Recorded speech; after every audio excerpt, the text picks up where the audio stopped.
പ്രഷറിനും ഷുഗറിനും കൊളസ്ട്രോളിനും ഹൃദ്രോഗത്തിനുമായി സ്ഥിരമായി മരുന്ന് കഴിക്കുകയും ഒന്നിൽ കൂടുതൽ സ്റ്റെന്റുകൾ ഇട്ടവരും ബൈപ്പാസിന് വിധേയരാകുന്നവരും ഒക്കെ മലയാളികൾക്കിടയിൽ സാധാരണമാണ്. മരുന്നിന്റെയോ സ്റ്റെന്റിന്റെയോ ബൈപ്പാസ് ഓപ്പറേഷന്റെയോ കുറവ് കൊണ്ടാണോ പ്രഷറും ഷുഗറും കൊളസ്ട്രോളും ഹാർട്ട് അറ്റാക്കും ഒക്കെ ഉണ്ടാകുന്നത്? എപ്പോഴെങ്കിലും ചിന്തിച്ചിട്ടുണ്ടോ?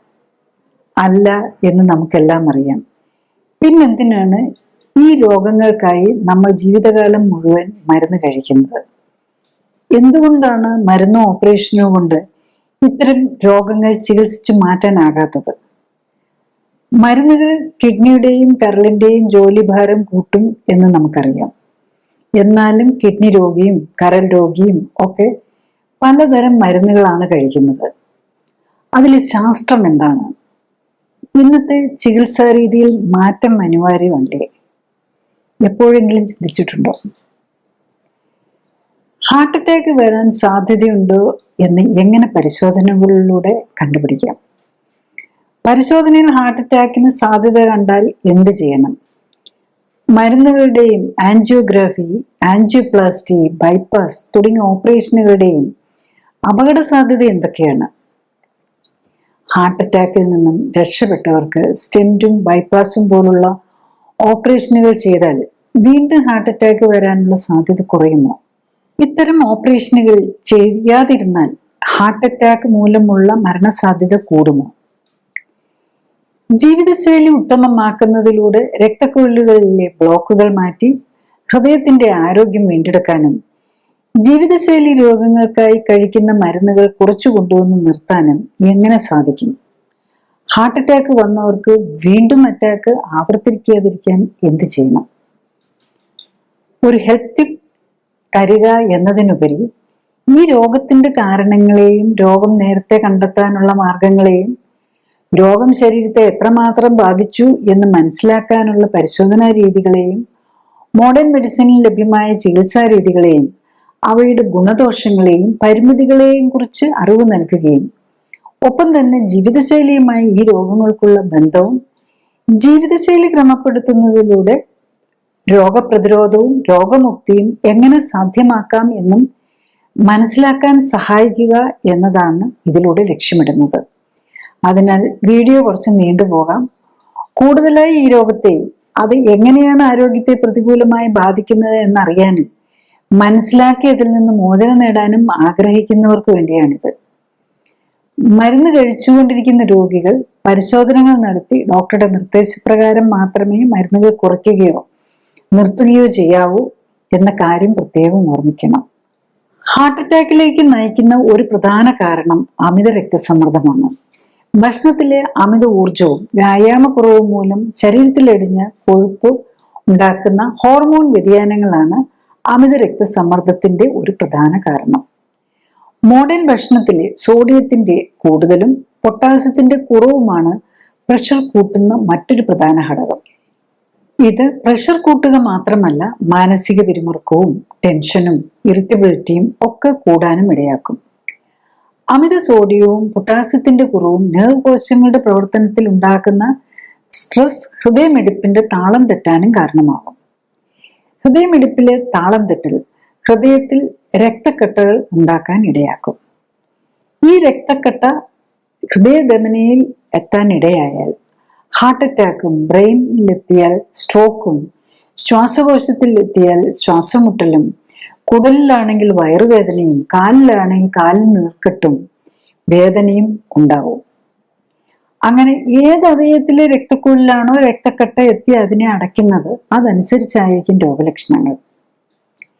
രക്തത്തിലെ അമിത കൊഴുപ്പ് രക്തക്കുഴലിൽ അടിയുന്നത് മൂലം ഉണ്ടാകുന്ന അടവാണ് ഹാർട്ട് അറ്റാക്കിലേക്ക് നയിക്കുന്ന മറ്റൊരു പ്രധാന ഘടകം. ഇത് രക്തയോട്ടം തടസ്സപ്പെടുത്തുന്നു. വൃക്കയിലേക്കുള്ള രക്തക്കുഴലാണ് കൊഴുപ്പടിഞ്ഞ് രക്തയോട്ടം കുറയുന്നത് എങ്കിൽ പ്രഷർ കൂടാനുള്ള സാധ്യത വളരെ അധികമാണ്. മാത്രമല്ല, ഇത്തരം പ്രഷർ മരുന്നുകൾ ഉപയോഗിച്ച് നിയന്ത്രിക്കാനും വിഷമമാണ്. രക്തക്കുഴലിൽ അടിയുന്ന കൊഴുപ്പിൽ omega-6 ഫാറ്റ് കൂടുതലും omega-3 ഫാറ്റ് കുറവുമാണ് എങ്കിൽ ഇൻഫ്ലമേഷനും നീർക്കെട്ടും മൂലം അടവ് കൂടാൻ ഇടയാക്കും. രക്തക്കുഴലിൽ അടിഞ്ഞ കൊഴുപ്പും അതിലെ നീർക്കെട്ടും മൂലം രക്തക്കുഴലിനുള്ളിൽ വിള്ളലുണ്ടായി അവിടെ രക്തം കട്ടപിടിച്ച് രക്തക്കുഴൽ അടയാൻ ഇടവരുന്നതാണ് ഹാർട്ട് അറ്റാക്കിന്റെ മറ്റൊരു പ്രധാന കാരണം. ഇത്തരം അടവുകൾ തുറന്നു വയ്ക്കാനാണ് സ്റ്റെന്റ് ഇടുന്നത്. ശാസ്ത്രീയ പഠനങ്ങൾ കാണിക്കുന്നത് പ്രഷറിനും കൊളസ്ട്രോളിനും ഹാർട്ട് അറ്റാക്കിനും പക്ഷാഘാതത്തിനും ഒക്കെ കാരണം ജീവിതശൈലിയിലെ അപാകതകളാണെന്നാണ്. അതായത് ഭക്ഷണത്തിലെ പോഷകങ്ങളുടെ ഏറ്റക്കുറച്ചിലും വ്യായാമക്കുറവുമാണ് ഇത്തരം രോഗങ്ങൾക്ക് കാരണം. രോഗത്തിന്റെ അടിസ്ഥാന കാരണം മാറ്റാൻ ശ്രമിക്കാതെ മരുന്നുകൾ കഴിക്കുകയും എന്ന എളുപ്പവഴി തിരഞ്ഞെടുക്കുന്നതാണ് ഇവയൊക്കെ മാറാരോഗമായി മാറാനും അകാല മരണത്തിനും ഒക്കെ കാരണമാകുന്നത്. രക്തത്തിലെ കൊളസ്ട്രോളും അമിത കൊഴുപ്പും കുറയ്ക്കാനായി നൽകുന്നത് പ്രധാനമായും സ്റ്റാറ്റിൻ വിഭാഗത്തിൽപ്പെട്ട മരുന്നാണ്. കോശങ്ങളുടെ നിർമ്മാണത്തിനും വൈറ്റമിൻ ഡിയുടെയും സെക്സ് ഹോർമോണുകളുടെയും മറ്റ് സ്റ്റിറോയിഡ് ഹോർമോണുകളുടെയും നിർമ്മാണത്തിനും മറ്റ് പല മെറ്റബോളിക് പ്രവർത്തനങ്ങൾക്കും വേണ്ട അത്യാവശ്യ ഘടകമാണ് കൊളസ്ട്രോൾ. സ്റ്റാറ്റിൻ വിഭാഗത്തിൽപ്പെട്ട മരുന്നുകൾ കൊളസ്ട്രോളിന്റെ നിർമ്മാണത്തെ ബ്ലോക്ക് ചെയ്യുന്നതിനാൽ ശരീരത്തിന് സെല്ലുലാർ ലെവലിൽ ആവശ്യമായ പല മെറ്റബോളിക് പ്രവർത്തനങ്ങളെയും കൊളസ്ട്രോളിന്റെ കുറവ് തടസ്സപ്പെടുത്തും. ക്ഷീണം, ഉറക്കക്കുറവ്, മേലുവേദന, ഓർമ്മക്കുറവ്, സെക്ഷൽ ഡിസ്ഫങ്ഷൻ തുടങ്ങി പലവിധ ആരോഗ്യ പ്രശ്നങ്ങളും സ്റ്റാറ്റിൻ വിഭാഗത്തിൽപ്പെട്ട മരുന്നുകളുടെ ദീർഘനാളത്തെ ഉപയോഗം മൂലം ഉണ്ടാകാം. അടുത്തതായി പ്രഷറിനായി കഴിക്കുന്ന മരുന്നുകൾ ഏതൊക്കെയെന്ന് നോക്കാം. ശരീരത്തിന് മൊത്തമായോ ഏതെങ്കിലും ശരീരഭാഗത്തിന് മാത്രമോ ആവശ്യത്തിന് രക്തയോട്ടവും ഓക്സിജനും പോഷകങ്ങളും കിട്ടാതെ വരുമ്പോൾ ഉണ്ടാകുന്ന നാച്ചുറൽ റെസ്പോൺസ് ആണ് ബ്ലഡ് പ്രഷർ കൂടുക എന്നത്. ബ്രെയിൻ, രക്തക്കുഴലുകൾ, ഹൃദയം, കിഡ്നി, ലിവർ, ലങ്സ് തുടങ്ങിയ പലതരം അവയവങ്ങളുടെ ഒരുമിച്ചുള്ള ശ്രമഫലമായാണ് ബ്ലഡ് പ്രഷർ ഉത്തമമായി നിലനിർത്താൻ ശരീരത്തിന് കഴിയുന്നത്. ഈ പ്രവർത്തനങ്ങളിലെ വിവിധ തലങ്ങളിൽ വെച്ച് മരവിപ്പിക്കുകയാണ് ഇന്ന് പ്രഷറിനായി ഉപയോഗിക്കുന്ന മരുന്നുകൾ ചെയ്യുന്നത്. പ്രഷർ കൂടാനുള്ള മറ്റൊരു പ്രധാന കാരണം രക്തത്തിലെ സോഡിയത്തിന്റെ അളവ് കൂടുന്നതാണ്. ഭക്ഷണത്തിലൂടെ അമിതമായ അളവിൽ സോഡിയം ഉള്ളിൽ ചെല്ലുന്നതും ഇൻസുലിൻ റെസിസ്റ്റൻസ് മൂലം ഇൻസുലിന്റെ അളവ് ശരീരത്തിൽ ക്രമാതീതമായി കൂടുന്നത് മൂലമുണ്ടാകുന്ന സോഡിയം റിട്ടൻഷനും അമിത രക്തസമ്മർദ്ദം ഉണ്ടാക്കാം. പ്രമേഹ ചികിത്സയ്ക്കായി ഇൻസുലിനും മരുന്നുകളും എടുത്തു തുടങ്ങുമ്പോൾ പ്രഷർ കൂടാൻ കാരണവും ഇതാണ്. പ്രഷറിനായി നൽകുന്ന ചില മരുന്നുകൾ സോഡിയം പുറന്തള്ളാൻ കിഡ്നിയെ സഹായിക്കുകയാണ് ചെയ്യുന്നത്. കൂടുതൽ കാലം ഈ മരുന്നുകൾ ഉപയോഗിക്കുന്നതിലൂടെ കിഡ്നിയുടെ ശേഷി കുറയാനും സോഡിയം കുറയുന്നത് മൂലമുള്ള ആരോഗ്യ പ്രശ്നങ്ങൾക്കും കാരണമാകാം. രക്തക്കുഴലുകളിലെ മസിലുകളുടെ ശേഷി കുറച്ച് അവയെ വികസിപ്പിച്ച് നിർത്തുന്നതിലൂടെ ബ്ലഡ് പ്രഷർ കുറയ്ക്കാനാണ് മറ്റു ചില മരുന്നുകൾ ശ്രമിക്കുന്നത്. ഈ മരുന്നുകൾ രക്തക്കുഴലിലെ മസിലുകളെ മാത്രമല്ല ശരീരത്തിലെ മറ്റു മസിലുകളുടെ പ്രവർത്തനങ്ങളെയും മന്ദീഭവിപ്പിക്കാൻ സാധ്യതയുണ്ട്. അതിനാൽ ദീർഘനാൾ കഴിക്കേണ്ടി വരുമ്പോൾ പലതരം പാർശ്വഫലങ്ങൾ ഉണ്ടാക്കാം. പലപ്പോഴും പ്രഷർ നിയന്ത്രിക്കാനായി 3 4 അതിൽ കൂടുതലോ മരുന്നുകൾ കഴിക്കേണ്ടതായി വരുന്നു. പലതരം മരുന്നുകൾ കഴിച്ചിട്ടും പലർക്കും പ്രഷർ നിയന്ത്രിക്കാൻ സാധിക്കാറില്ല. ഇതിന് കാരണം ശരീരഭാഗങ്ങൾക്ക് ഓക്സിജനും പോഷകങ്ങളും വേണ്ടത്ര കിട്ടുന്നില്ല എന്ന സിഗ്നൽ നിലനിൽക്കുന്നതിനാൽ ബോഡി പ്രഷർ കൂട്ടി രക്തയോട്ടം കൂട്ടാനായി ശ്രമിക്കുന്നു എന്നാണ്. കിഡ്നിയിലെ രക്തക്കുഴലുകളിലെ അടവ് പരിധി വിട്ടാൽ എത്ര മരുന്ന് നൽകിയാലും ബ്ലഡ് പ്രഷർ കൺട്രോൾ ചെയ്യാൻ പറ്റില്ല. ദീർഘകാലം പ്രഷർ അമിതമായി തുടരുകയോ പ്രഷർ കുറയ്ക്കാനായി ദീർഘകാലം മരുന്ന് കഴിക്കേണ്ടി വരികയോ ചെയ്യുന്നത് ബ്രെയിനിനെയും കിഡ്നിയെയും ലിവറിനെയും ആണ് ഏറ്റവും ദോഷകരമായി ബാധിക്കുന്നത്. പ്രഷർ കുറച്ചു നിർത്തിയിരിക്കുന്നതിനാൽ ബ്രെയിനിലേക്കുള്ള രക്തയോട്ടം കുറയുന്നത് മൂലം നെർവ് കോശങ്ങൾക്ക് വേണ്ട പോഷകങ്ങൾ കിട്ടാതാകുന്നതും വിസർജ്യ വസ്തുക്കൾ കോശങ്ങൾക്കുള്ളിലും പുറത്തും കെട്ടിനിൽക്കാൻ ഇടയാകുന്നതും മറവി രോഗം പോലുള്ള ഡീജനറേറ്റീവ് ഡിസീസിന് കാരണമാകാം. എല്ലാ മരുന്നുകളും ശരീരത്തെ സംബന്ധിച്ചിടത്തോളം വിഷമാണ്. പോഷകങ്ങളല്ലാത്ത എല്ലാം, മരുന്നുകൾ ഉൾപ്പെടെ പോഷകങ്ങൾ തന്നെ അമിതമായാലും ശരീരത്തെ സംബന്ധിച്ചിടത്തോളം വിഷമാണ്. വിഷാംശം ഉള്ളിൽ ചെന്നാൽ അത് മാറ്റേണ്ടത് ഇമ്മ്യൂൺ സിസ്റ്റത്തിൻ്റെയും വൃക്ക, കരൾ തുടങ്ങിയ അവയവങ്ങളുടെയും ജോലിയാണ്. അതിനാൽ മരുന്നുകളെല്ലാം ഇമ്മ്യൂൺ സിസ്റ്റത്തിൻ്റെയും വൃക്കയുടെയും കരളിൻ്റെയും ജോലി ഭാരം വർദ്ധിപ്പിക്കും. ആസ്പിരിനും ക്ലോപ്പിഡോഗ്രലും പോലുള്ള രക്തം കട്ടപിടിക്കാതിരിക്കാനുള്ള മരുന്നുകൾ ഹൃദ്രോഗികൾ, പ്രത്യേകിച്ച് സ്റ്റെന്റ് ഇട്ടിരിക്കുന്ന രോഗികൾക്ക് നൽകും. ഇത് അമിത രക്തസമ്മർദ്ദമുള്ള രോഗികളിൽ ബ്രെയിനിലെ രക്തക്കുഴൽ പൊട്ടുന്നതിനാൽ ഉണ്ടാകുന്ന സ്ട്രോക്കിനുള്ള സാധ്യത വർദ്ധിപ്പിക്കും. ഈ മരുന്നുകളുടെ മറ്റൊരു പ്രധാന പാർശ്വഫലം അസിഡിറ്റിയും വയറിനുള്ളിൽ ഉണ്ടാകുന്ന അസ്വസ്ഥതകളും ബ്ലീഡിങ്ങുമാണ്. അതിനായി ആസിഡ് പ്രൊഡക്ഷൻ കുറയ്ക്കാനും ഗ്യാസ് കുറയ്ക്കാനുമായുള്ള മരുന്നും കഴിക്കേണ്ടി വരും. ആസ്പിരിൻ പോലുള്ള മരുന്നുകളും അതിനൊപ്പം അസിഡിറ്റിയും ആമാശയത്തിലെ അൾസറും നിയന്ത്രിക്കാനായി നൽകുന്ന മരുന്നുകളും തുടർച്ചയായി കഴിക്കേണ്ടി വരുന്നത് പലതരം സൈഡ് എഫക്റ്റുകൾക്കും ആമാശയ ക്യാൻസറിന് തന്നെയും കാരണമാകാം. അടുത്തതായി നെഞ്ചിടിപ്പിന്റെ താളം തെറ്റുന്നതിനുള്ള മരുന്നുകളാണ്. രക്തം എപ്പോഴും ഒഴുകിക്കൊണ്ടേയിരിക്കണം. നിശ്ചലമായാൽ കട്ട പിടിക്കാനും മുകളിലത്തെ അറകളിൽ നിന്ന് താഴേക്കും അവിടെ നിന്നും രക്തക്കുഴലിലേക്കുമുള്ള ഒഴുക്ക് ഹൃദയമിടിപ്പിന്റെ താളം തെറ്റൽ മൂലം ചെറിയ സമയത്തേക്ക് പോലും നിലച്ചാൽ രക്തത്തിൽ കട്ടകൾ ഉണ്ടാകാം. ഇങ്ങനെ ഉണ്ടാകുന്ന രക്തക്കട്ടകളാണ് പലപ്പോഴും ഹാർട്ട് അറ്റാക്കിനും സ്ട്രോക്കിനും ഒക്കെ കാരണമാകുന്നത്.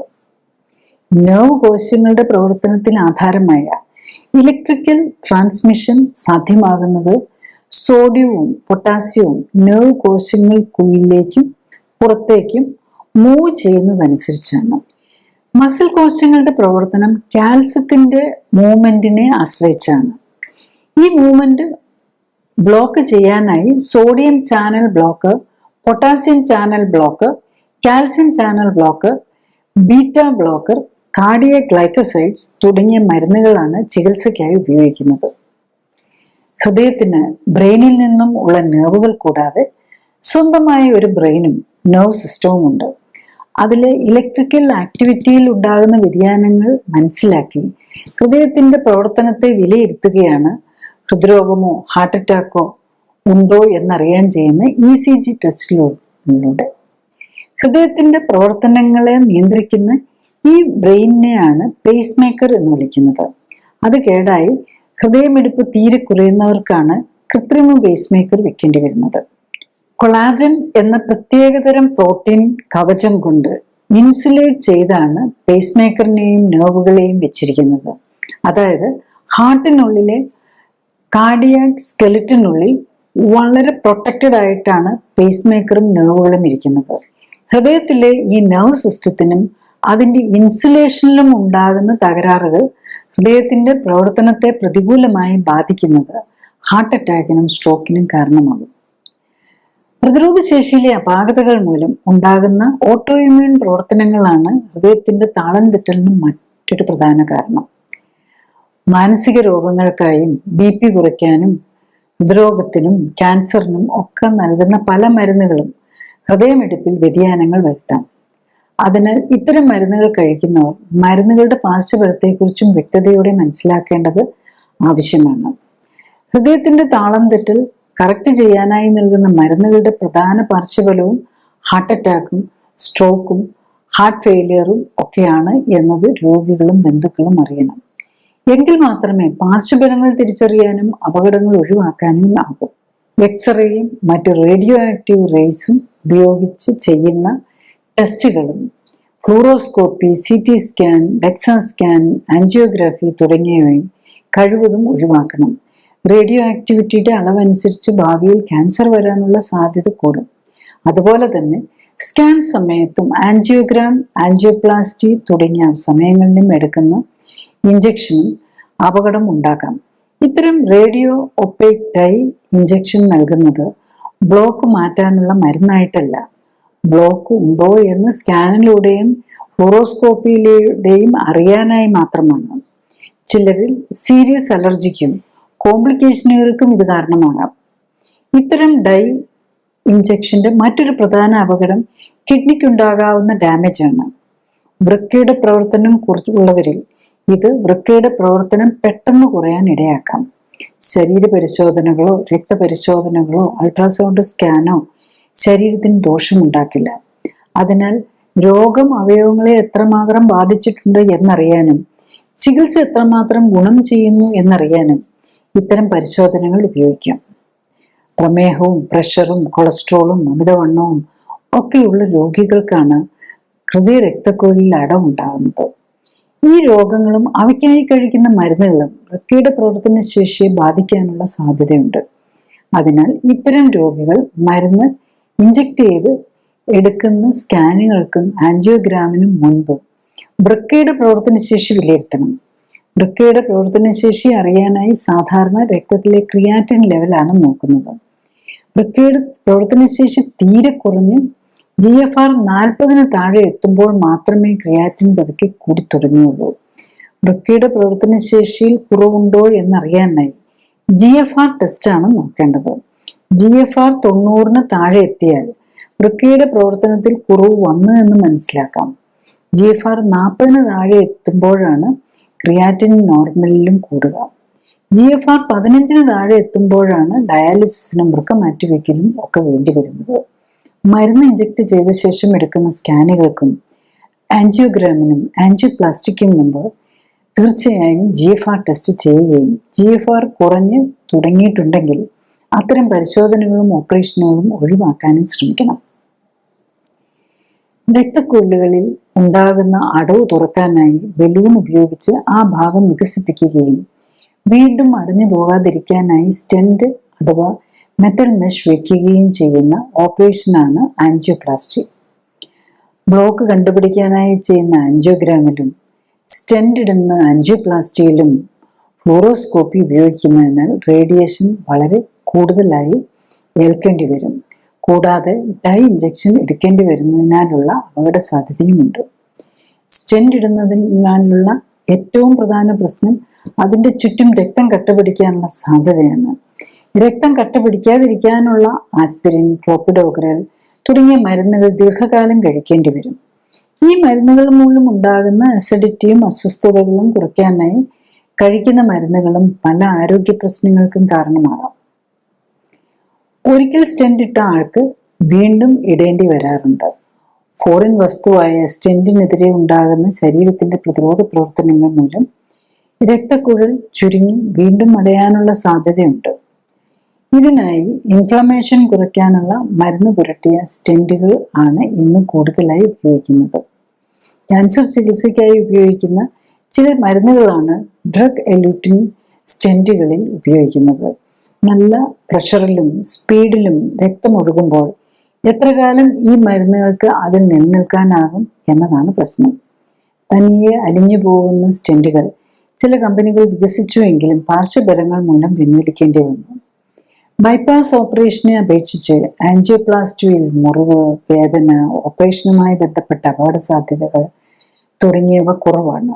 എങ്കിലും പെർഫറേഷൻ, എംബളൈസേഷൻ, സ്റ്റെന്റ് റിലേറ്റഡ് കോംപ്ലിക്കേഷനുകൾ തുടങ്ങിയ സാധ്യതയുണ്ട്. അടുത്തതായി ബൈപ്പാസ് സർജറിയാണ്. നെഞ്ചിലെ പ്രധാന അസ്ഥിയായ സ്റ്റേർണത്തെ നെടുകെ മുറിച്ച ശേഷമാണ് ഇത്തരം ഹൃദയം തുറന്ന് ചെയ്യേണ്ട ശസ്ത്രക്രിയകൾ ചെയ്യുന്നത്. ഏകദേശം 20 സെന്റിമീറ്റർ നീളത്തിലുള്ള മുറിവ് നെഞ്ചിലെ എല്ലിന്റെ മധ്യത്തിൽ ഉണ്ടാകും. നെഞ്ചിലെ വാരിയെല്ലുകൾക്കും ഇതിനോടനുബന്ധിച്ചുള്ള ശ്വാസകോശവുമായി ബന്ധപ്പെട്ട പേശികൾക്കും രക്തം നൽകുന്ന രക്തക്കുഴലുകളെ ഹൃദയത്തിലേക്ക് മാറ്റി സ്ഥാപിക്കുകയാണ് ബൈപ്പാസ് ഓപ്പറേഷൻ ചെയ്യുന്നത്. കൂടുതൽ രക്തക്കുഴലുകളിൽ അടവുണ്ടെങ്കിൽ കാലിലെ രക്തക്കുഴൽ ഓപ്പറേഷനിലൂടെ എടുത്ത് അതും ഹൃദയത്തിനായി ഉപയോഗിക്കും. ഹൃദയത്തെ ശക്തിപ്പെടുത്താനായി മറ്റ് അവയവങ്ങളിലേക്ക്, പ്രത്യേകിച്ച് ശ്വാസോച്ഛ്വാസവുമായി ബന്ധപ്പെട്ട പേശികൾക്കും അസ്ഥികൾക്കും ഉള്ള രക്തയോട്ടം കുറയ്ക്കേണ്ടി വരുന്നു എന്നതാണ് ഈ ഓപ്പറേഷന്റെ ഒരു പ്രധാന പ്രശ്നം. രക്തക്കുഴൽ എടുക്കാനായി കാലിൽ ഉണ്ടാക്കുന്ന മുറിവിനും ഏകദേശം 20 സെന്റിമീറ്ററോളം അതിൽ കൂടുതലോ നീളമുണ്ടാകാം. കാലിലെ രക്തയോട്ടത്തെ പ്രതികൂലമായി ബാധിക്കാമെന്നതിനാൽ പ്രമേഹ രോഗികളിൽ ഇത് ഭാവിയിൽ വ്രണങ്ങൾക്ക് കാരണമാകാം. ഓപ്പറേഷൻ സമയത്ത് ശരീരത്തിലെ രക്തയോട്ടവും ഓക്സിജനേഷനും ശരിയായി നടക്കാനായി ഹാർട്ട് ലങ് മെഷീന്റെ സഹായത്തോടെയാണ് ഓപ്പറേഷൻ ചെയ്യുന്നത്. ഓപ്പറേഷൻ സംബന്ധമായും അനസ്തീസിയ സംബന്ധമായും ഹാർട്ട് ലങ് മെഷീനും അതുമായി ബന്ധപ്പെട്ട് ഉപയോഗിക്കേണ്ടി വരുന്ന മരുന്നുകളും ഒക്കെയായി പലതരം അപകട സാധ്യതകളുള്ള മേജർ ഓപ്പറേഷനാണ് ബൈപ്പാസ് സർജറി. ഓപ്പറേഷൻ കഴിഞ്ഞാലും മുറിവുകളുടെ വേദനയും മുറിവുണങ്ങലും ഒക്കെ പ്രതിസന്ധികൾ ഉണ്ടാക്കാം. ഇത്തരം ഓപ്പറേഷനുകൾ വേണ്ടിവരുന്ന രോഗികൾക്ക് പ്രമേഹവും പ്രഷറും വൃക്ക കരൾ രോഗങ്ങളും കൂടി ഉണ്ടാകാമെന്നതും ഹൃദയ രക്തക്കുഴലിനെ എന്ന പോലെ മറ്റവയവങ്ങളിലെ രക്തക്കുഴലിനെയും ബാധിച്ചിരിക്കാം എന്നതും ഓപ്പറേഷനും അനസ്തീസിയയും സംബന്ധമായ അപകട സാധ്യത വർദ്ധിപ്പിക്കും. അടുത്തതായി ചികിത്സകളുടെ പ്രയോജനം എത്രയെന്ന് നോക്കാം. രോഗലക്ഷണങ്ങളായ പ്രഷറും ഷുഗറും കൊളസ്ട്രോളും നെഞ്ചിടിപ്പും ഒക്കെ നിയന്ത്രിക്കാനായും രക്തം കട്ടയാകുന്നത് തടയാനായുമാണ് മരുന്നുകൾ നൽകുന്നത്. ഇവയൊന്നും രോഗം മാറ്റില്ല. ഓപ്പറേഷനുകളും അങ്ങനെ തന്നെ. അടഞ്ഞ രക്തക്കുഴലിനെ വികസിപ്പിക്കാനും ബൈപ്പാസ് ചെയ്യാനുമുള്ള പ്ലംബിംഗ് വർക്കാണ് ഓപ്പറേഷനുകൾ. മരുന്നിന്റെയും ആൻജിയോപ്ലാസ്റ്റിയുടെയും ബൈപ്പാസ് സർജറിയുടെയും പ്രയോജനങ്ങൾ താരതമ്യം ചെയ്തുകൊണ്ടുള്ള പല പഠനങ്ങളും നടന്നിട്ടുണ്ട്. പ്രധാന പഠനങ്ങളെല്ലാം തന്നെ കാണിക്കുന്നത് ഭാവിയിൽ ഹൃദയ സംബന്ധമായ രോഗം മൂലം മരണപ്പെടാനുള്ള സാധ്യത ഈ 3 ചികിത്സാ രീതികളിൽ ഏത് തിരഞ്ഞെടുത്താലും ഒന്ന് തന്നെയാണ് എന്നതാണ്. 5 മുതൽ 10 വർഷം വരെ നീണ്ട പഠനങ്ങളാണ് പ്രധാനമായി നടന്നിരിക്കുന്നത്. ഓപ്പറേഷൻ കഴിഞ്ഞാലും രക്തം കട്ടയാകാതിരിക്കാനും പ്രഷറിനും ഒക്കെയായി മരുന്ന് കഴിക്കേണ്ടതുണ്ട്. വളരെ അപകട സാധ്യതയുള്ളതും വേദനയും അസ്വസ്ഥതയും അനുഭവിക്കേണ്ടി വരുന്നതും മരണത്തിന് പോലും സാധ്യതയുള്ളതുമായ ഓപ്പറേഷന് വിധേയനായാലും ആയുസിന്റെ കാര്യത്തിൽ ഇങ്ങനെയാണെങ്കിൽ ഓപ്പറേഷനുകൾക്ക് വിധേയരാകുന്നതിന് മുമ്പ് അതിന്റെ ഗുണദോഷങ്ങളെക്കുറിച്ച് രോഗിയും ബന്ധുക്കളും കൃത്യതയോടെ മനസ്സിലാക്കാൻ ശ്രദ്ധിക്കണം.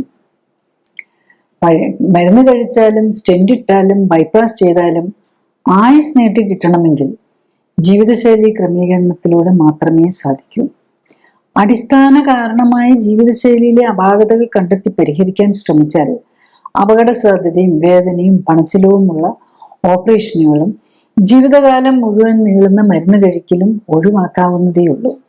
ഹൃദയവും രക്തക്കുഴലുമായി ബന്ധപ്പെട്ട അമിത രക്തസമ്മർദ്ദം, ഹൃദയത്തിന്റെ താളം തെറ്റൽ, കൊളസ്ട്രോൾ, രക്തക്കുഴലിൽ അടവ് തുടങ്ങിയവയ്ക്കായി കഴിക്കുന്ന മരുന്നുകളും ഓപ്പറേഷനുകളെയും കുറിച്ചാണ് ഇതുവരെ പറഞ്ഞത്. ഇനി നമുക്ക് എങ്ങനെയാണ് ഇത്തരം രോഗങ്ങളെ മരുന്നും ഓപ്പറേഷനും ഇല്ലാതെ പ്രതിരോധിക്കാനും ചികിത്സിക്കാനും ആകുക എന്ന് നോക്കാം. ആധുനിക പഠനങ്ങൾ കാണിക്കുന്നത് ഈ രോഗങ്ങളുടെ എല്ലാം അടിസ്ഥാന കാരണം ജീവിതശൈലിയിലെ, അതായത് ഭക്ഷണക്രമത്തിലെയും കായികാധ്വാനത്തിലെയും ഏറ്റക്കുറച്ചിലും ഭക്ഷണത്തിലൂടെയും വായുവിലൂടെയും ഉള്ളിലെത്തുന്ന വിഷാംശവുമാണെന്നാണ്. അതിനാൽ ശരീരത്തിന് ആവശ്യമായ പോഷകങ്ങൾ ഉത്തമമായ അളവിലും അനുപാതത്തിലും നൽകാനും എല്ലാ അവയവങ്ങൾക്കും ഉത്തമമായ അളവിൽ വ്യായാമം നൽകാനും ശരീരത്തിലെത്തുന്ന വിഷാംശം കുറയ്ക്കാനുമായാൽ ഈ രോഗങ്ങളെ പ്രതിരോധിക്കാനും ഒരിക്കൽ വന്നാൽ അതിൽ നിന്ന് മോചനം നേടാനുമാകും. ഹാർട്ട് അറ്റാക്കിലേക്ക് നയിക്കുന്ന രക്തക്കുഴലുകളിലെ അടവും ഹാർട്ട് ബീറ്റിന്റെ താളം തെറ്റലും പെട്ടെന്നല്ല ഉണ്ടാകുന്നത്. ആധുനിക ഇൻവെസ്റ്റിഗേഷനുകളിലൂടെ വളരെ നേരത്തെ തന്നെ രക്തത്തിലെയും രക്തക്കുഴലുകളിലെയും ഹാർട്ടിന്റെയും ആരോഗ്യസ്ഥിതി വിലയിരുത്തി വേണ്ട മുൻകരുതലുകൾ എടുത്താൽ ഹാർട്ട് അറ്റാക്കിനും അകാല മരണവും ഒഴിവാക്കാനാവും. പ്രായമായ പുരുഷന്മാരിൽ കണ്ടിരുന്ന ഹാർട്ട് അറ്റാക്ക് ഇപ്പൊ ചെറുപ്പക്കാരിലും സ്ത്രീകളിലും മാത്രമല്ല കുട്ടികളിൽ പോലും വന്നു തുടങ്ങി. അതിനാൽ ചെറുപ്രായത്തിലെ തന്നെ ഹൃദ്രോഗ സാധ്യതകൾ എത്രയുണ്ട് എന്ന് പരിശോധനകളിലൂടെ കണ്ടെത്താനും തടയാനും ശ്രമിക്കുന്നു.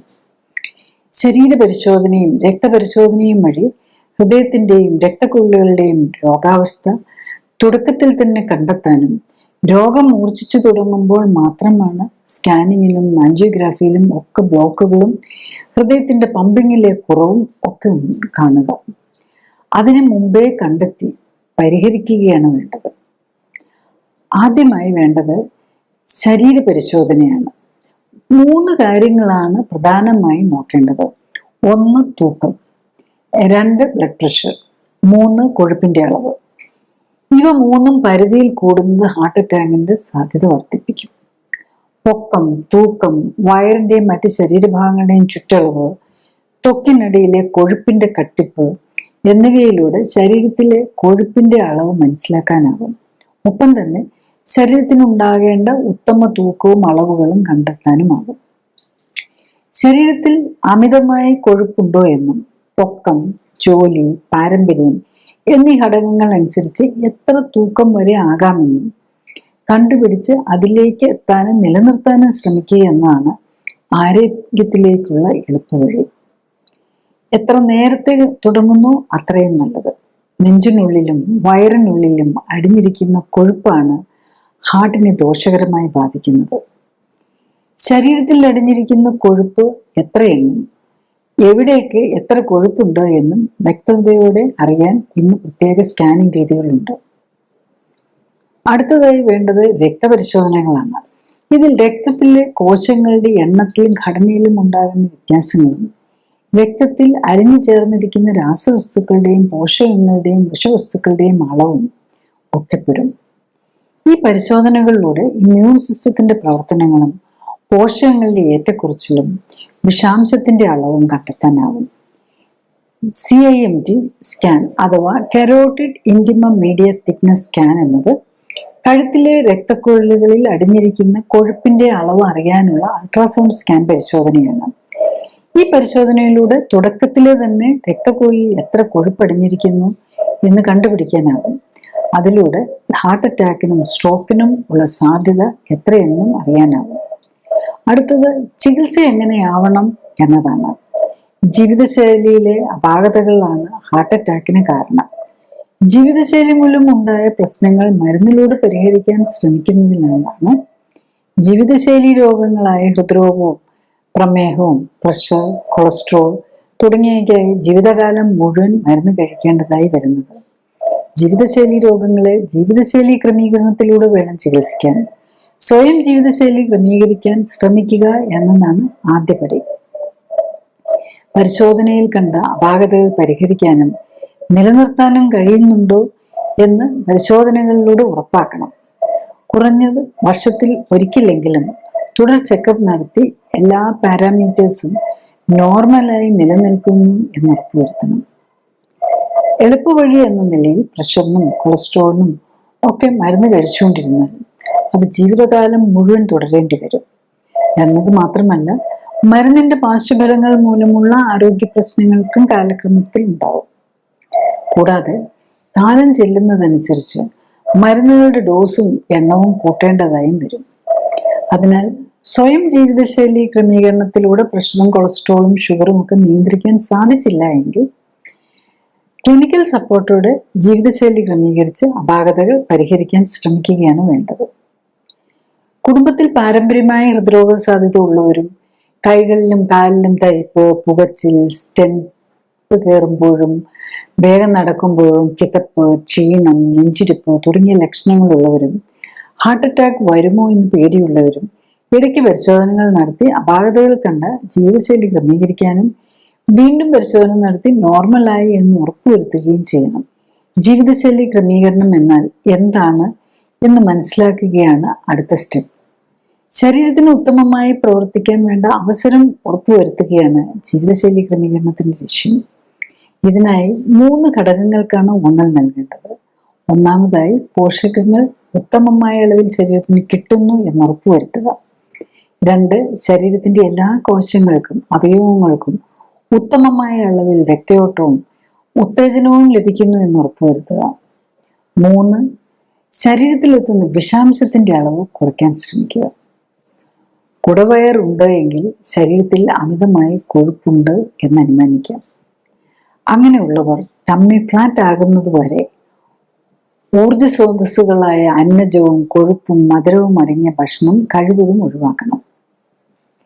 പാചക എണ്ണയായി വെളിച്ചെണ്ണ, നെയ്യ്, olive oil, canola oil, palm oil ഇവയിൽ ഏതെങ്കിലും ഏറ്റവും കുറഞ്ഞ അളവിൽ മാത്രം ഉപയോഗിക്കുക. സൺഫ്ലവർ ഓയിൽ, തവിടെണ്ണ, എള്ളെണ്ണ, കടലയെണ്ണ തുടങ്ങിയവ നീർക്കെട്ട് കൂടാൻ ഇടയാക്കും എന്നതിനാൽ ഒഴിവാക്കണം. കൃത്രിമ രുചിക്കൂട്ടുകളും പ്രിസർവേറ്റീവുകളും നിറങ്ങളും ഒക്കെ ചേർത്ത ഭക്ഷ്യവസ്തുക്കൾ ഒഴിവാക്കാൻ ശ്രദ്ധിക്കണം. അമിതവണ്ണവും കുടവയറും മാറുന്നവരെ പയറുവർഗ്ഗങ്ങൾ, മീന്, ഇറച്ചി, മുട്ട, ഇലക്കറികൾ, പച്ചക്കറികൾ എന്നിവയ്ക്കാണ് ഭക്ഷണത്തിൽ പ്രാമുഖ്യം കൊടുക്കേണ്ടത്. അരി, ഗോതമ്പ്, കിഴങ്ങുവർഗ്ഗങ്ങൾ തുടങ്ങിയ അന്നജം കൂടുതലുള്ള ഭക്ഷണം ദുർമേധസ് മാറുന്നതുവരെ ഒഴിവാക്കണം. കുടവയർ മാറിയാൽ ഇഷ്ടമുള്ള പോഷക സമ്പുഷ്ടമായ ഭക്ഷണം കായികാധ്വാനത്തിന്റെ തോതനുസരിച്ച് കഴിക്കാം. തൂക്കം എല്ലാ ആഴ്ചയും നോക്കാനും കുടവയർ തിരികെ വരുന്നില്ല എന്ന് ഉറപ്പുവരുത്താനും ശ്രദ്ധിച്ചാൽ മതി. ശ്വാസം പുറത്തേക്ക് വിടുന്ന അവസരത്തിലാണ് ഹൃദയത്തിലേക്കുള്ള രക്തയോട്ടം വർദ്ധിക്കുന്നത്. അതിനാൽ വ്യായാമത്തിനൊപ്പം ശ്വസന നിയന്ത്രണത്തിലും പ്രത്യേക ശ്രദ്ധ വേണം. അമിതവണ്ണമുള്ളവർ ഓടുക, നടക്കുക തുടങ്ങി കാലുകൾക്ക് ആയാസം ഉണ്ടാക്കുന്ന വ്യായാമം ചെയ്താൽ മുട്ടിന് തേയ്മാനവും ആർത്രൈറ്റിസും വരാൻ സാധ്യതയുള്ളതിനാൽ ഇത്തരം വ്യായാമങ്ങൾ ഒഴിവാക്കുന്നതാണ് നല്ലത്. പകരം കിടന്നുകൊണ്ടും ഇരുന്നു കൊണ്ടും ചെയ്യാവുന്ന ശ്വസന നിയന്ത്രണത്തോടെയുള്ള വ്യായാമവും നീന്തലും ആണ് നല്ലത്. പോഷകങ്ങൾ അല്ലാത്ത മരുന്നുകൾ ഉൾപ്പെടെയുള്ള എല്ലാത്തിനെയും ടോക്സിനായാണ് ശരീരം കാണുന്നത്. പോഷകങ്ങൾ തന്നെ അമിതമായാലും അതും ടോക്സിനാണ്. കായികാധ്വാനം ഇല്ലാത്ത ഇന്നത്തെ ജീവിത രീതിയിൽ ഭക്ഷണത്തിലെ അമിത കൊഴുപ്പും അന്നജവും അതിനോടൊപ്പം ഉള്ളിൽ ചെല്ലുന്ന കൃത്രിമ നിറങ്ങളും പ്രിസർവേറ്റീവ്സും രുചിക്കൂട്ടുകളും എല്ലാം വിഷം പോലെയാണ് പ്രവർത്തിക്കുന്നത്. ഇവയെല്ലാം രക്തത്തിലേക്കാണ് ആഗിരണം ചെയ്യപ്പെടുന്നത്. രക്തത്തിലെ കോശങ്ങളെയും രക്തക്കൊഴലുകളെയും ഹൃദയത്തെയും ഉള്ളിൽ നിന്ന് പൊതിഞ്ഞിരിക്കുന്ന കോശങ്ങളെയുമാണ് ഈ വിഷവസ്തുക്കൾ ഏറ്റവും ദോഷകരമായി ബാധിക്കുക. ചുരുക്കി പറഞ്ഞാൽ, 1. ശരീരത്തിൽ അമിതമായി കൊഴുപ്പുണ്ടോ എന്നും പൊക്കം, ജോലി, പാരമ്പര്യം എന്നീ ഘടകങ്ങൾ അനുസരിച്ച് എത്ര തൂക്കം ആകാമെന്നും കണ്ടുപിടിച്ച് അതിലേക്ക് എത്താനും അത് നിലനിർത്താനും ശ്രമിക്കുക. 2. കുടവയറുണ്ടെങ്കിൽ മാറ്റുകയും വീണ്ടും വരാതെ ശ്രദ്ധിക്കുകയും ചെയ്യുക. 3. ഇടയ്ക്ക് രക്തപരിശോധനകൾ നടത്തി രക്തത്തിലെ കൊഴുപ്പും ഷുഗറും കാർഡിയാക് മാർക്കേഴ്സും എല്ലാം നോർമലാണ് എന്ന് ഉറപ്പുവരുത്തുക. 4. പ്രഷറോ ഷുഗറോ കൊളസ്ട്രോളോ കൂടിയാൽ മരുന്ന് കഴിച്ച് നിയന്ത്രിക്കാൻ ശ്രമിക്കാതെ ഭക്ഷണ ക്രമീകരണവും വ്യായാമവും വഴി നോർമലാക്കി നിലനിർത്താൻ ശ്രമിക്കുക. 5. ശരീരം മരുന്നുകളെ കാണുന്ന ടോക്സിനായിട്ടാണ്. മരുന്ന് എമർജൻസി ഘട്ടത്തിൽ കുറച്ച് ദിവസങ്ങളിൽ മാത്രം ഉപയോഗിക്കാനുള്ളതാണ്, അല്ലാതെ എല്ലാ ദിവസവും ഭക്ഷണം പോലെ കഴിക്കാനുള്ളതല്ല എന്ന യാഥാർത്ഥ്യം മനസ്സിലാക്കണം. 6. സ്വന്തം ശരീരമാകുന്ന ബാക്ടറിയുടെ മാനേജറാണ് താനെന്നും ശരിയായ പോഷണവും വ്യായാമവും വിഷവസ്തുക്കളിൽ നിന്നുള്ള സംരക്ഷണവും നൽകി ശരീരത്തെ സംരക്ഷിക്കുക എന്നത് സ്വന്തം ഉത്തരവാദിത്വമാണ് എന്നും മനസ്സിലാക്കുക. 7. പാർശ്വഫലങ്ങളില്ലാത്ത മരുന്നോ അപകട സാധ്യതയില്ലാത്ത ഓപ്പറേഷനും ഇല്ല എന്ന് മനസ്സിലാക്കി മരുന്നുകളിലും ഓപ്പറേഷനുകളിലും ആശ്രയത്വം വളർത്താതിരിക്കാൻ ശ്രദ്ധിക്കുക. 8. ആൻജിയോഗ്രാമും ആൻജിയോപ്ലാസ്റ്റിയും പോലുള്ള ഡൈ ഇഞ്ചക്ട് ചെയ്യേണ്ട പ്രൊസീജിയറുകൾ ജീവിതശൈലി ക്രമപ്പെടുത്താൻ തയ്യാറാണെങ്കിൽ ഒഴിവാക്കാവുന്നതേ ഉള്ളൂ.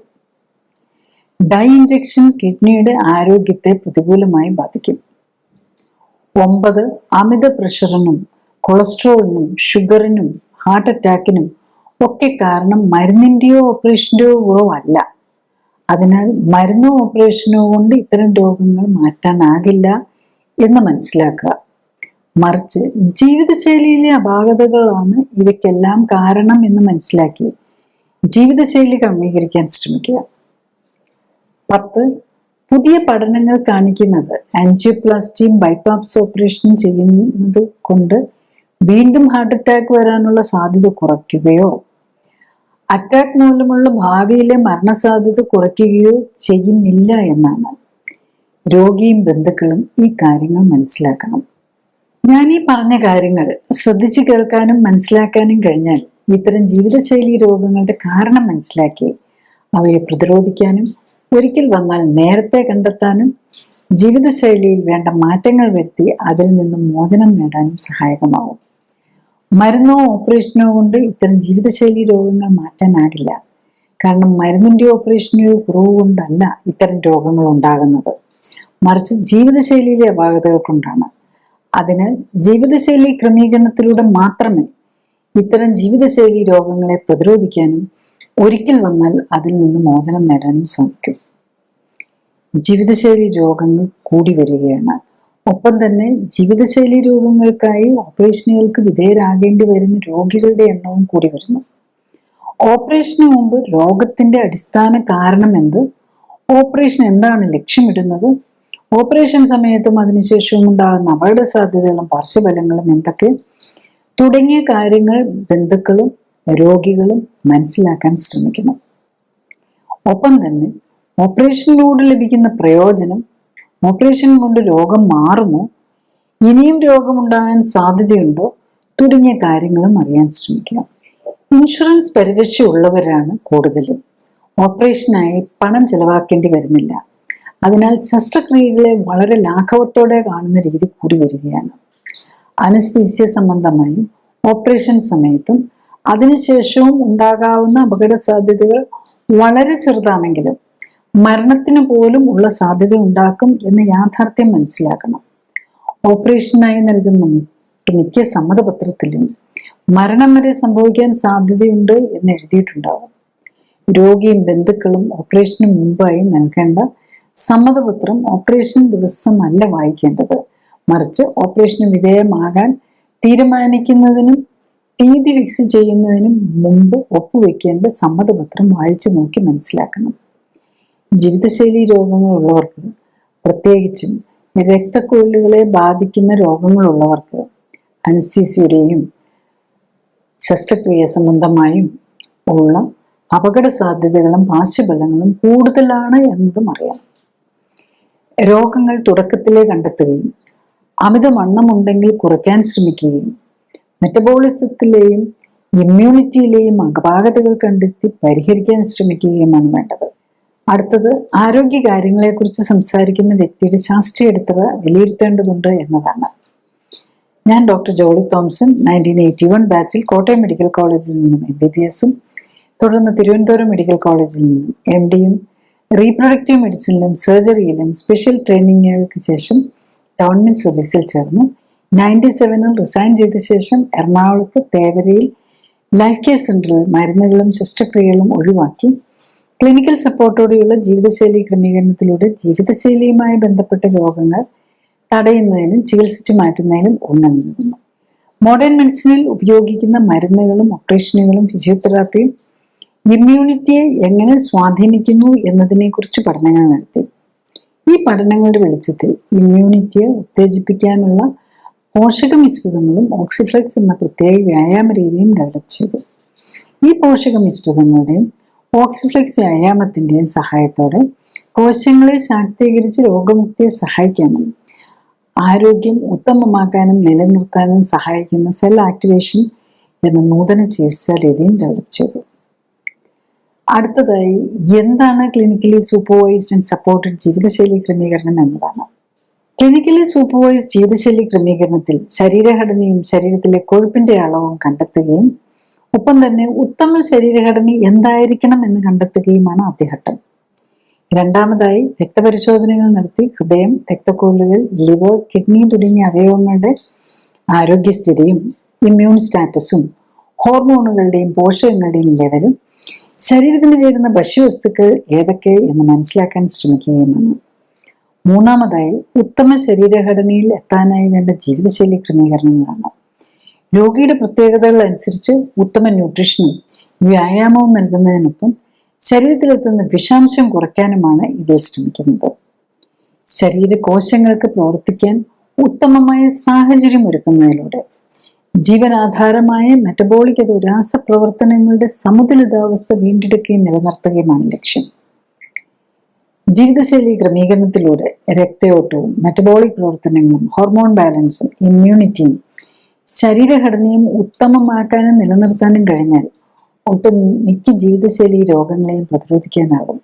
മാത്രമല്ല, വർഷങ്ങളായി മരുന്ന് കഴിക്കുന്നവർക്ക് പോലും രോഗം മൂർച്ഛിച്ച് അവയവങ്ങൾ തീരെ നശിക്കുന്നതിന് മുൻപെങ്കിലും കേടായ ശരീരകോശങ്ങളുടെ പുനർനിർമ്മിതിക്ക് ആവശ്യമായ പോഷകങ്ങൾ നൽകാനും വിഷാംശം ശരീരത്തിലെത്തുന്നത് തടയാനും ശരീരകോശങ്ങളെ എല്ലാം ഉത്തേജിപ്പിക്കാനുതകുന്ന വ്യായാമത്തിലൂടെ എല്ലാ ശരീരകോശങ്ങൾക്കും വേണ്ട രക്തയോട്ടം ലഭിക്കുന്നു എന്നുറപ്പാക്കാനും വേണ്ട ജീവിതശൈലി ക്രമീകരണത്തിന് തയ്യാറായാൽ പ്രമേഹവും പ്രഷറും ഹൃദ്രോഗവും അലർജിയും ആസ്മയും ആർത്രൈറ്റിസും ക്യാൻസറും പോലുള്ള ഒട്ടുമിക്ക ജീവിതശൈലി രോഗങ്ങളിൽ നിന്നും അവയ്ക്കായി കഴിക്കുന്ന മരുന്നുകളിൽ നിന്നും വേണ്ടി വരാവുന്ന ഓപ്പറേഷനുകളിൽ നിന്നും ഒക്കെ മോചനം നേടാനും കഴിയുന്നതേ ഉള്ളൂ.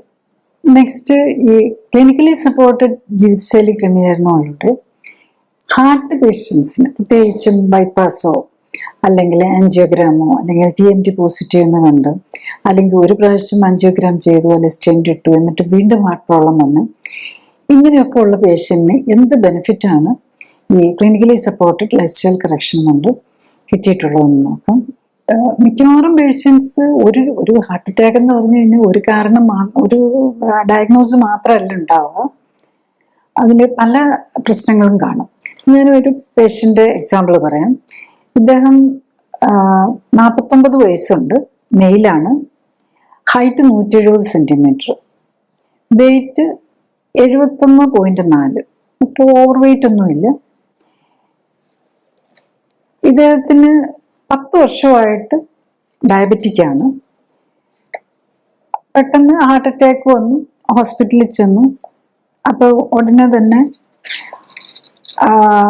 ആൻജിയോഗ്രാം, അതിൻ്റെ പ്രോസസ്സ് ഉടനെ ഇമ്മീഡിയറ്റ്, അതായത് പ്രൈമറി ആൻജിയോപ്ലാസ്റ്റി പോലെ ആൻജിയോഗ്രാം ചെയ്ത് ആൻജിയോപ്ലാസ്റ്റി അപ്പം തന്നെ ഇട്ടു. അപ്പോൾ അത് ആൻജിയോഗ്രാഫി ചെയ്യുന്ന ഒരു സ്റ്റെന്റ് ഇട്ടു. എന്നിട്ട് അദ്ദേഹത്തോട് പറഞ്ഞിരിക്കുന്നത് ഇനിയും ഒരു ക്ലോട്ടുണ്ട് ഹാർട്ടിനകത്ത്, അതുകൊണ്ട് അത് മാറിക്കഴിഞ്ഞിട്ട് 1 മാസം കഴിഞ്ഞിട്ട് വീണ്ടും ഒന്നും കൂടെ സ്റ്റെന്റ് ഇടണമെന്നാണ് പറഞ്ഞിരിക്കുന്നത്. അപ്പം ആ സിറ്റുവേഷനിലാണ് അദ്ദേഹം ഇവിടെ എൻ്റെ അടുത്ത് വരുന്നത്. അതൊരു 4:1 സ്റ്റെന്റ് ഇട്ടു, 8:1 വീണ്ടും ചെയ്തപ്പോഴാണ് ക്ലോട്ട് ഉണ്ടെന്ന് പറഞ്ഞു.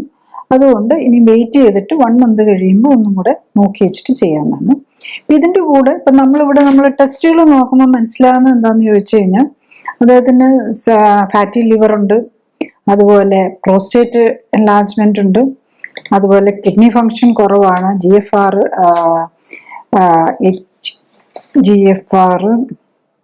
കുറഞ്ഞിട്ടുണ്ട്, ക്രിയാറ്റിനിൻ 1.2 ഉണ്ട്. അത് ചിലപ്പോൾ ആൻജിയോഗ്രാം ചെയ്തതിൻ്റെ ഇഫക്റ്റും കൂടെയാവാം. പിന്നെ PSAയും കൂടുതലാണ്, അതായത് പ്രോസ്റ്റേറ്റ് സ്പെസിഫിക് ആൻറ്റിജൻ, അതൊരു പ്രോസ്റ്റേറ്റ് ക്യാൻസറിൻ്റെ ഒരു മാർക്കറാണ്. പിന്നെ അദ്ദേഹത്തിന് തൈറോയിഡിൻ്റെ തുടക്കവും കാണുന്നുണ്ട്. AMA ഒരു ആൻറ്റി തൈറോയിഡ് ആൻറ്റിബോഡിയാണ്, ഒരു ആൻറ്റിമൈക്രോമിയൽ ആൻറ്റിബോഡി എന്ന് പറയുന്നത് കൂടുതലും കാണിക്കുന്നുണ്ട്. അപ്പോൾ മൾട്ടിപ്പിൾ പ്രോബ്ലംസ് കാണിക്കുന്നുണ്ട്. HbA1c കുറേ അധികം മരുന്നുകൾ അദ്ദേഹം കഴിക്കുന്നുണ്ട്, പ്രഷറിനും ഷുഗറിനും ഒക്കെ ആയിട്ട്. ആക്ച്വലി ഓൾമോസ്റ്റ് 15 ഗുളികകൾ ദിവസം കഴിക്കുന്നുണ്ട്, 13 തരം മരുന്നുകളുണ്ട്.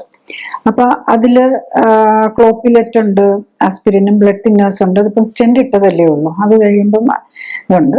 ആസ്പിരിനും ക്ലോപ്പിലെറ്റും എലെക്സിബാൻ എന്ന് പറഞ്ഞൊരു ടാബ്ലറ്റും കൂടെ ഉണ്ട്. അത് 3 തരം ബ്ലഡ് തിന്നേഴ്സ് ആണ് കൊടുത്തിരിക്കുന്നത്. സാധാരണ 2 കാണാറുള്ളൂ. മേ ബി അദ്ദേഹത്തിന് ഈ ഹാർട്ടിനകത്തൊരു ക്ലോട്ട് ഉണ്ടെന്ന് പറഞ്ഞില്ല, അതുകൊണ്ടായിരിക്കും ഈ 3 എണ്ണം കൊടുത്തിരിക്കുന്നത്. പിന്നെ ഹാർട്ടിന് വേണ്ടിയിട്ട് യുവാബ്രാൻഡ്, ഫ്ലവഡോൺ, അങ്ങനെ അതൊക്കെ 2-3 നേരം വെച്ച് കഴിക്കുന്നുണ്ട്. പിന്നെ പ്രഷറിന് വേണ്ടിയിട്ട് സ്പൈറനോലാക്ടോൺ, ടെൽമിസാർട്ടാൻ, മെറ്റപ്രലോൾ 3 തരം ഗുളികയുണ്ട്. പിന്നെ ടോസ്റ്റാറ്റിൻ 40 മില്ലിഗ്രാം ഉണ്ട്. പിന്നെ ഷുഗറിന് വേണ്ടിയിട്ട് മെറ്റ്ഫോമിൻ ഉണ്ട്, വിഡാഗ്ലിപ്റ്റിൻ ഉണ്ട്, ഡപ്പാഗ്ലോഫ്ലോസിനുണ്ട്. പിന്നെ വയറിൽ അസ്വസ്ഥത, പിന്നെ ബ്ലഡ് തിന്നേഴ്സ്, മെസ്പിരിനും ഒക്കെ ഉണ്ടല്ലോ, അതിനുവേണ്ടി പ്രാൻഡപ്രസോളും. ഇത്രയധികം മരുന്ന് അദ്ദേഹം കഴിക്കുന്നുണ്ട്. അപ്പൊ ഇദ്ദേഹത്തിന് വരുമ്പോൾ ഉള്ള ഒന്ന്, ഈ ഹാർട്ട് ഇനി അടുത്ത ആൻജിയോപ്ലാസ്റ്റി എങ്ങനെയും മാറ്റി കിട്ടുമോ എന്നുള്ള ആഗ്രഹമുണ്ട്. പിന്നെ ഈ ഭയങ്കര ക്ഷീണമാണ്, ഒന്നും ചെയ്യാൻ പറ്റുന്നില്ല, ഇതാണ് അദ്ദേഹത്തിന്റെ കംപ്ലൈന്റ് ആയിരുന്നു. അപ്പം ഈ മരുന്നെല്ലാം കൂടെ കഴിക്കുമ്പോഴേക്കും BP കുറഞ്ഞു പോയതായിട്ടാണ് കാണുന്നത്. ഒത്തിരി മരുന്നുണ്ടല്ലോ, ഹാർട്ടിന്റെ മരുന്നുകളും BP കുറയ്ക്കുന്നതാണ്. അപ്പൊ ഹാർട്ടിന്റെ മരുന്നുകൾ തന്നെ 2 എണ്ണം ഉണ്ട്. പിന്നെ ഈ BP-ക്കുള്ള മരുന്ന് ഇപ്പം 5-6 മരുന്നുകൾ കഴിക്കുന്നുണ്ട് അതിനുവേണ്ടി. അതുകൊണ്ട് തീരെ ക്ഷീണമാണ്. അപ്പം ഈ മരുന്നൊക്കെ കഴിച്ചിട്ടും HbA1c ശരിക്കും 8.8 ഉണ്ട് താനും. ക്ലിനിക്കലി സപ്പോർട്ടഡ് ലൈഫ് സ്റ്റൈൽ കറക്ഷനിൽ എങ്ങനെയാണെന്ന് ചോദിച്ചാൽ ഡയബറ്റീസ്, അതിന് ടൈപ്പ് 2 ഡയബറ്റീസ് ആണ്. ഇൻസുലിനും പെപ്റ്റിഡും ഒക്കെ നോർമലാണ്. ഡയബറ്റീസിന്റെ മരുന്നുകളെല്ലാം നിർത്തി 8ാമത്തെ ദിവസം വരുമ്പോഴേക്കും റിവ്യൂവിന് വരുമ്പോൾ തന്നെ അദ്ദേഹത്തിന് 13 മെഡിസിനിൽ നിന്ന് 6 കുറയ്ക്കാൻ പറ്റി എന്നുള്ളത്.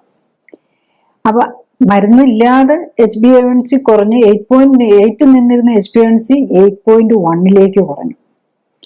അതുപോലെ PSAയും കൂടി നിന്നിരുന്ന, അതായത് നമ്മൾ PSA ഇപ്പം ഒത്തിരി പേർക്ക് നമ്മൾ PSA നോക്കുമ്പോൾ കൂടുന്നുണ്ട്. അത് പ്രോസ്റ്റേറ്റ് ക്യാൻസറിനുള്ള പോസിബിലിറ്റി കാണിക്കുന്നതാണ്.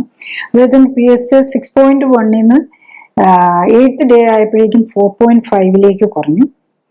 പിന്നെ 15th ഡേ ആയപ്പോഴേക്കും 7.7 എത്തി. 30th ഡേ ആയപ്പോൾ 6.5 ആയി.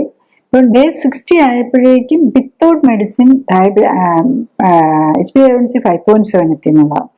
ഈ ഷുഗർ വിതിൻ 24 hours തന്നെ കറക്റ്റായി. പിന്നെ ഒരിക്കലും ആകെ ഒരിക്കലൊക്കെ ആഴ്ചയിൽ ഒരു ദിവസം ഇഷ്ടമുള്ളതൊക്കെ കഴിക്കാറുണ്ട്. ആ ദിവസം മാത്രം ഇച്ചിരി കൂടാറുണ്ട്. ബാക്കി അത് വിതിൻ 24 hours അത് കറക്റ്റ് ചെയ്ത് പോകും. അപ്പം എങ്ങനെയാണ്. അതുപോലെ തന്നെ 30ാമത്തെ ദിവസം ആയപ്പോഴേക്കും പിന്നെ മരുന്നിന്റെ കാര്യം എടുത്തു കഴിഞ്ഞാൽ ഈ മരുന്നുകൾ കുറച്ചുകൊണ്ട് വന്ന് ഒരു 15th ഡേ ആയപ്പോൾ തന്നെ ക്ഷീണവും മറ്റു ബുദ്ധിമുട്ടുകളും ഒക്കെ മാറി. 30ാമത്തെ ദിവസം ആയപ്പോഴേക്കും ആകെ 3 മരുന്നുകളേ ഉള്ളൂ.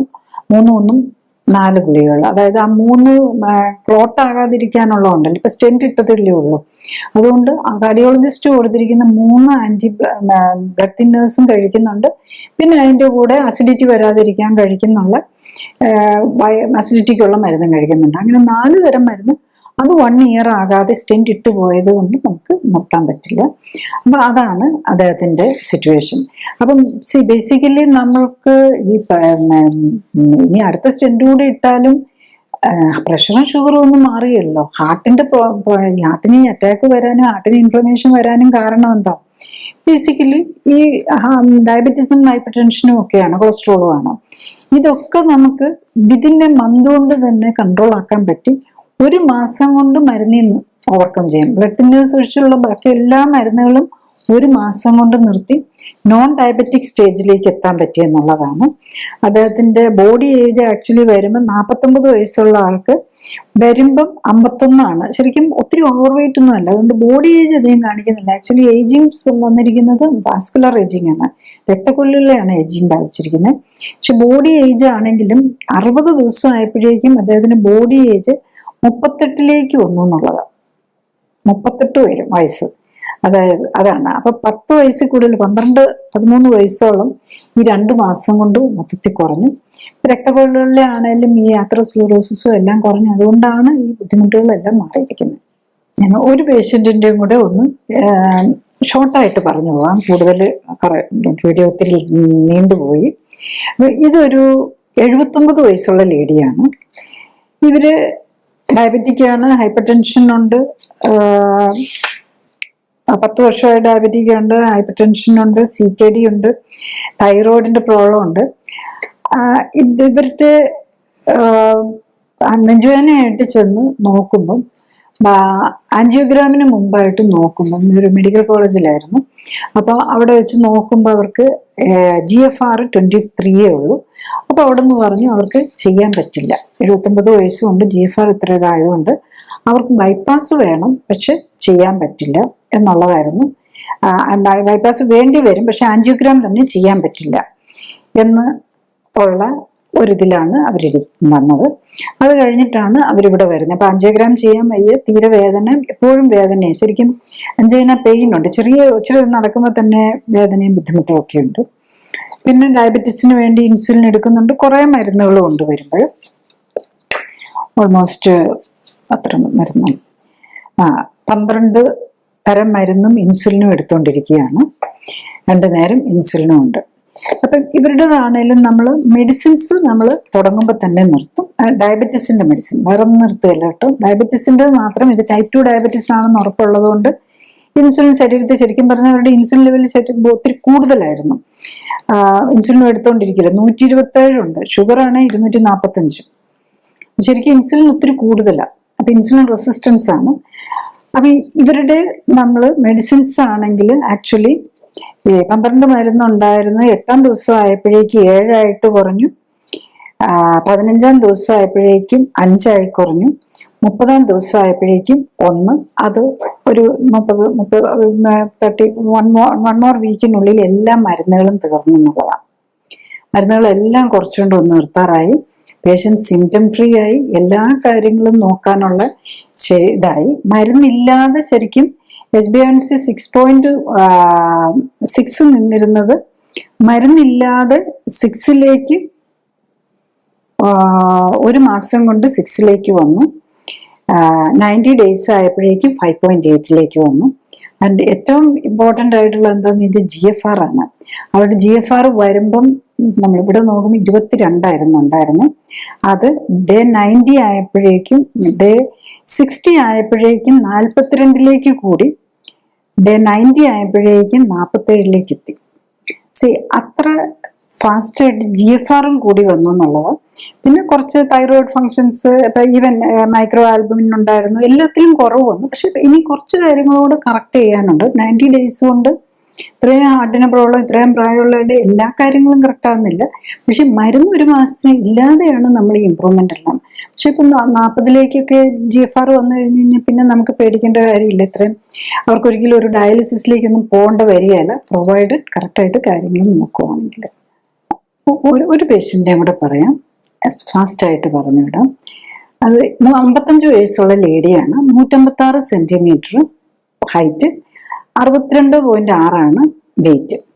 അപ്പം ഇവർക്ക് 3 വർഷമായിട്ട് ഹാർട്ടിൻ്റെ അസുഖങ്ങളുണ്ട്. ആദ്യമായിട്ട് 21-ലാണ്.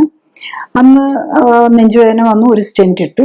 പിന്നെ 23 മെയ്യിൽ വീണ്ടും നെഞ്ചുവേദന വന്നു. അത് ആൻജിയോഗ്രാം ഒക്കെ ചെയ്തിട്ട് ബൈപ്പാസ് വേണമെന്ന് പറഞ്ഞ് ബൈപ്പാസ് ചെയ്തു. മെയ്യിൽ ബൈപ്പാസ് കഴിഞ്ഞിട്ട് വീണ്ടും ജൂലൈയിൽ നെഞ്ചുവേദന വന്നിട്ട് വീണ്ടും ആൻജിയോപ്ലാസ്റ്റി ചെയ്തു. 2 സ്റ്റെൻറ്റും കൂടെ ഇട്ടു. വീണ്ടും ഒക്ടോബറിൽ നെഞ്ചുവേദന വന്നു. അപ്പം ബലൂൺ ആൻജിയോപ്ലാസ്റ്റി ചെയ്തു. കാരണം മറ്റേ പിന്നെ ഇടാൻ പറ്റിയില്ല. അപ്പം ബലൂൺ വെച്ച് ഡയലേറ്റ് ചെയ്തു. അപ്പം ഇനിയും ബ്ലോക്ക് ഉണ്ട്. അപ്പം ഇനിയും ആൻജിയോപ്ലാസ്റ്റി ചെയ്യാൻ പറ്റില്ല. അതുകൊണ്ട് വീണ്ടും ഒരു ബൈപ്പാസിനും കൂടെ ചെയ്യണമെന്നാണ് ഇവരോട് പറഞ്ഞിരിക്കുന്നത്. അപ്പം ആ സിറ്റുവേഷനിലാണ് ഇവിടെ വരുന്നത്. അവർക്ക് കുറെ മരുന്നുകളുണ്ട്. ഈ കോസ്പ്രിൻ, റിലിൻഡ, ബൈപ്പാസ് സ്റ്റെൻറ്റൊക്കെ ഇട്ടിരിക്കുന്ന പേഷ്യൻ്റ് ആണല്ലോ. പിന്നെ GTN, സോർബിട്രേറ്റ്, കൊറാമാൻഡില്, ട്രിബിഡോൺ, ലാസിക്സ്, കുറെ മരുന്നുകളുണ്ട്. പിന്നെ കൊളസ്ട്രോള്, തൈറോയിഡ് ഒക്കെ ഉണ്ട്. ഓക്കെ, ഓൾമോസ്റ്റ് ഒരു 17 ഗുളികകൾ ദിവസം എടുക്കുന്നുള്ള പേഷ്യൻ്റാണ്. നമ്മൾ ഇവിടെ നോക്കുമ്പോൾ നമ്മളൊരു കുറച്ചൊരു പ്രീ ഡയബറ്റിക് ആയിട്ടും കൂടെ കാണുന്നുണ്ട്. പക്ഷെ ഡയബറ്റീസിനായിട്ടുള്ള മരുന്നുകളൊന്നും എടുക്കുന്നില്ലായിരുന്നു. പിന്നെ കിഡ്നി ഫങ്ഷൻ കുറവുണ്ട്. GFR 70 ഉള്ളൂ. അത് മിക്കവാറും ഈ സ്റ്റെൻറ്റും പല പ്രാവശ്യം ഇതൊക്കെ ചെയ്തതിൻ്റെ ആയിരിക്കും. എനിവേ നമ്മൾ ട്രീറ്റ്മെന്റ് തുടങ്ങി 8ാമത്തെ ദിവസം വരുമ്പോഴേക്ക് 6 മരുന്ന് ഗുളികയായിട്ട് കുറയ്ക്കാൻ പറ്റി. പിന്നെ 15ാമത്തെ ദിവസം ആകുമ്പോഴേക്കും 3 ഗുളികൾ. അത് പിന്നെ കണ്ടിന്യൂ ചെയ്യണം. 3 ഗുളികൾ എന്ന് പറഞ്ഞാൽ ബ്ലഡ് തിന്നേഴ്സും അസിഡിറ്റിക്കുള്ള മരുന്നും. അപ്പൊ അതാണ് 30 ദിവസത്തിനുള്ളിൽ എല്ലാ മരുന്നും കുറച്ചുകൊണ്ടൊന്ന് മറ്റേ ജസ്റ്റ് അത് സ്റ്റെൻറ്റ് ഇട്ടിരിക്കുന്നതുകൊണ്ട് ലാസ്റ്റ് സ്റ്റെൻറ്റ് ഇട്ട് ടൈം പീരീഡ് വരെ, അടുത്ത വർഷം വരെ അത് തുടർന്നുകൊണ്ട് പോയേ പറ്റുള്ളൂ. ഐ തിങ്ക് ലാസ്റ്റ് സ്റ്റെൻറ്റ് ഇട്ടിരിക്കുന്നത് ജൂലൈയിലാണ്. അപ്പൊ ജൂലൈ 24 വരെ, ജൂലൈ 2023 ജൂലൈയിലാണ് ഇട്ടത്. 2024 വരെ, ജൂലൈ വരെ ആ മരുന്ന് മാത്രം കണ്ടിന്യൂ ചെയ്യേണ്ടി വരും. ബാക്കിയുള്ള എല്ലാ മരുന്നുകളും കൊണ്ട് വരാൻ പറ്റി. അതുപോലെ അവരുടെ ബോഡി ആണെങ്കിലും 62.5 അവര്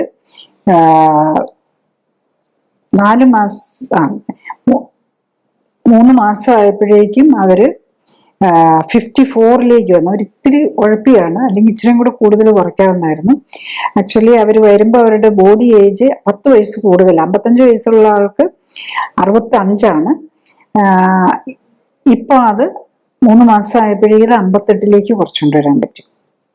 അപ്പം 58 ശരിക്കും കുറച്ചും കൂടെ നന്നായിട്ട് ഇച്ചിരി അതിൻ്റെ ഇടയിൽ ഈ ഹാർട്ട് പ്രശ്നങ്ങളെല്ലാം ഉണ്ടായിരുന്ന ആള് അപ്പോഴേക്കും ഒരു 1 മാസം കഴിഞ്ഞപ്പോഴേക്കും ഒക്കെ ആയപ്പോഴേക്കും പിന്നെ ഒരു ടൂറൊക്കെ പോയി. അപ്പൊ അങ്ങനെയൊക്കെ കുറച്ച് ഗ്യാപ്പുകൾ വന്നുകൊണ്ട്, അല്ലെങ്കിൽ ശരിക്കും ഈ 3 മാസം ആകുമ്പോഴേക്കും തന്നെ അറൗണ്ട് 50ലേക്ക് വെയിറ്റ് കൊണ്ടുവരാൻ പറ്റേണ്ടതാണ്.